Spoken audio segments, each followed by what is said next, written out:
Hello everyone and welcome back to Prestige Reef. Now, although the 30-day series is over, that does not signal the end of updates on the Waterbox tank. I've actually quite enjoyed working on this tank now, and we are getting there. Process has been slow, but I'm doing this not just for myself, where you're keeping me accountable, but also to show you that problems with your tank can be solved with enough knowledge and effort, and we are getting there. So today I'm going to give you an update on the corals which went into the tank over the Christmas period. Now, the reason it's so important to do this update now is because tonight the fish that are in the quarantine tank are going to be removed and put into the water box. Now, as you know, if you followed the series, I have 4 dwarf angelfish. So I thought I'll give you an update on what corals are in the tank now, so I can give you the next update with regards to what corals they've now eaten. Right now, the first thing you'll notice is the tank is in a very, very different condition to when you first saw it. Originally, there were no corals, there was cyano everywhere, there was dinoflagellates everywhere, and it was just a bit of a mess, this tank. And all it really needed was a little bit of attention and care. Now, you'll notice that the sand is still a little bit of a problem.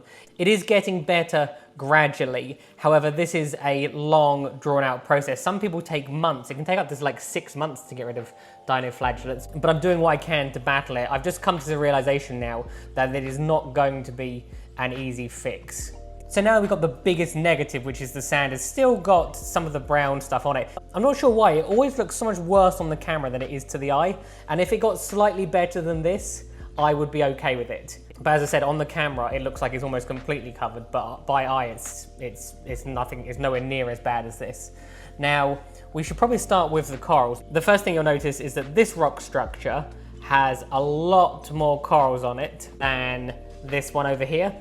And I'll pretend that I did that on purpose, but the main reason that actually happened was because I had the lid off the other side and not this lid off. I can't get any closer because it makes the screen start to flash. So yeah, the lid covers in 2 sections and I was too lazy to take off the other section. So I decided to do all of the corals on this side first. There is still some work to be done. I will be doing something here. I will probably already, I've decided I'm going to move some of the corals around from where I've placed them. I think I'm happy with most of the coral placement. I think it's just the Duncan's corals which I'll probably move because they're already a bit close to one of the acros, and I'll probably end up putting them here.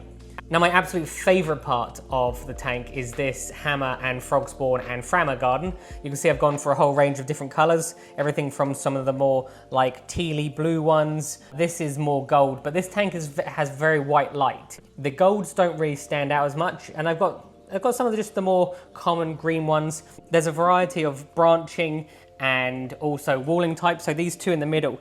Walling hammers actually have much, much nicer coloration in my opinion than the branching hammers, but people stay away from them. And I always find it interesting because people say, I don't want to buy a wall because if it starts to die, I'll lose the whole thing. Initially, it's just as risky buying a single head of hammer as it is to buy a single wall coral. The one thing I would like to add to this tank is actually a orange wall hammer, which I will probably put in the middle there just to fill out that section. And there'll be a couple of other nice ones that come in on import. One of the things I would like to do as well, I'd like to add them below. So I'd like to stick the stems and have them facing forward just to fill in that more, just because at the moment you can see it looks very top heavy. Whereas if I have some of the skeletons stuck underneath with the polyps poking out the side, it will just fill it in more nicely. So that's the first section of the tank. Moving over to the Duncan. So here we have 2 different types. We have like a really, really bright green stem Duncan, and then this one you can't see is a blue stem Duncan. Those are the ones I'm thinking about moving around to the front. I've gone for some Goniastria down here. Now, with regards to risk factor, I'm not too worried about the hammers and frog spawns with regards to the angelfish, but I am starting to get into the territory where I might need to worry a little bit. So we've got some candy canes over here and also this Blastomusa as well. Now, the reason I put them over here is because they're not getting a huge amount of par here. And also I want the tank to look good from all different angles. So obviously I have a sofa right here. So if I'm sitting on the sofa, I want to be able to see into the tank from this side and for it to look good from all angles. What I can say from putting all these corals in so far is, as far as I'm concerned, King Eye angelfish are entirely reef safe because she hasn't touched a single thing, and that genuinely is a massive surprise to me. Now, another reason I put these corals down here is because they're not going to grow towards the glass. And although it's not clean at the moment, I usually like to clean the back wall of my tank. So anything that sort of has the SPS growth pattern, where it starts to grow outwards towards the tank, I try to keep a good distance between the coral and the wall. The reason I've left all this green here at the moment is because the whitetail coal tang is going in tonight, so this will give it a boost with regards to feeding. I'm a little bit concerned with regards to the tangs. I'm going to have 5 in here, I believe. No, 6 in here, including the Nasso.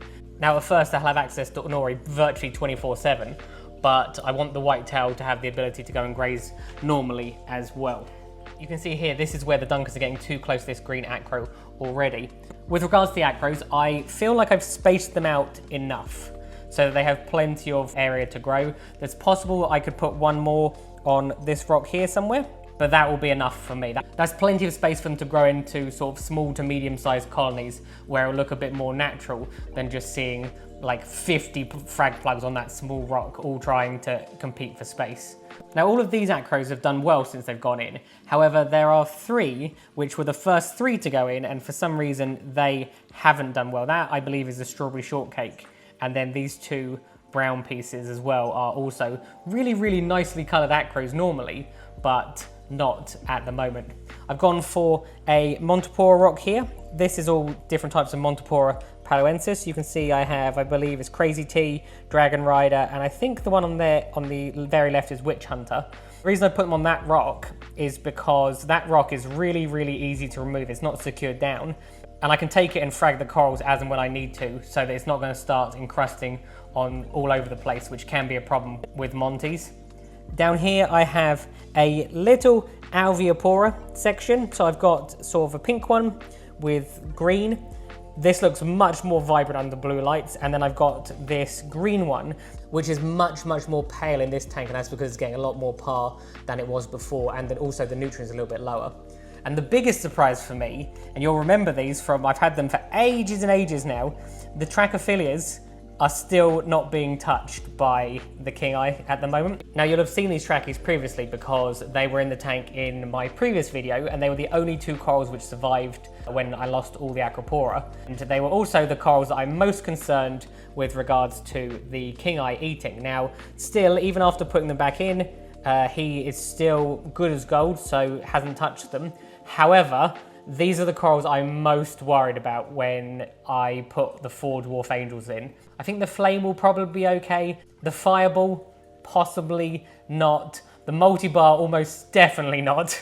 The multicolor, I'm not really sure about multicolors. There's not a huge amount of information with regards to what they're like with corals. We shall see, but I'll be keeping a close eye on these, because anything which the fish potentially will eat, I'm just going to remove and put back into the coral farm. But it will be heartbreaking for me to see these go, because the trackies are some of my favorite corals. So having to put them in the coral farm and not seeing them in their full glory, it will be a big disappointment for me. Moving on over to here, you can see I decided to put a whole selection of different war corals on this rock. Some corals to me have sentimental value. So you can see the one at the back with green and red on it. That is called a blooded war coral, and that was one of the very, very first corals I ever imported. And one of the corals over here, this green frog spawn, or I think some people call them octospawns, was the very, very, very, very, very first coral I ever bought. I bought this one and like a tan one, slightly more brown than this, as my very, very first coral 17 years ago. So I have sentimental value with regards to corals, so I thought they have to go in here. I will get a piece of the tan one as well, and as I said, although it's boring, I don't particularly care because they've come a long way. Most people don't have corals for 17 years. Finally, I've got a piece of Dragon Soul Favia, which is there. That's the only piece that doesn't look like it's doing as well as I'd hope it would be. You can see just below that there's a piece of rock, and the reason for that is because every single night the King Eye digs a hole there, and I didn't want it to do it anymore, so I've now stopped it from doing that.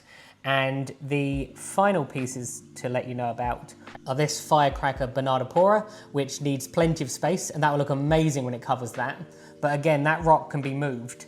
so that if it does become an issue, I can just move it slightly further away. I plan to add some more Bernardipora to that rock, but as I said, they are a little bit stinging. You can see its sweeper tentacles out at the moment, so we shall see.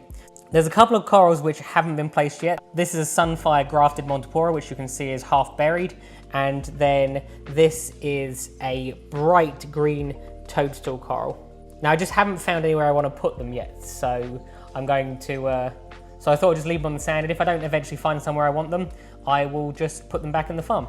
And the final coral I'll show you are these, which I've loosely placed. This one here is actually red and yellow and wasn't doing very well in the coral farm for whatever reason, so I decided just to put it in here. The angelfish hasn't eaten it. Interestingly, even though it's obviously half dead, it still isn't being eaten by the angelfish, so we shall see. Corals recover all the time, especially when you put them in different water, so I have faith that that hopefully will come back, because it's actually really, really nice when it's not half dead. Right now, I think that's it with regards to the coral update. What I'm going to do is I'm going to give you an update on the fish in a later video, just because this video is already slightly longer than I expected it to be, and I have plenty to talk to you with regards to the fish. However, I'm going to have even more to talk to you about soon, because once all those other fish go in, there's going to be a significant change with regards to the dominance in this tank. For the longest time now, the king eye angel has been the boss, but I have a feeling that the master swallowtail angels are about to take his crown.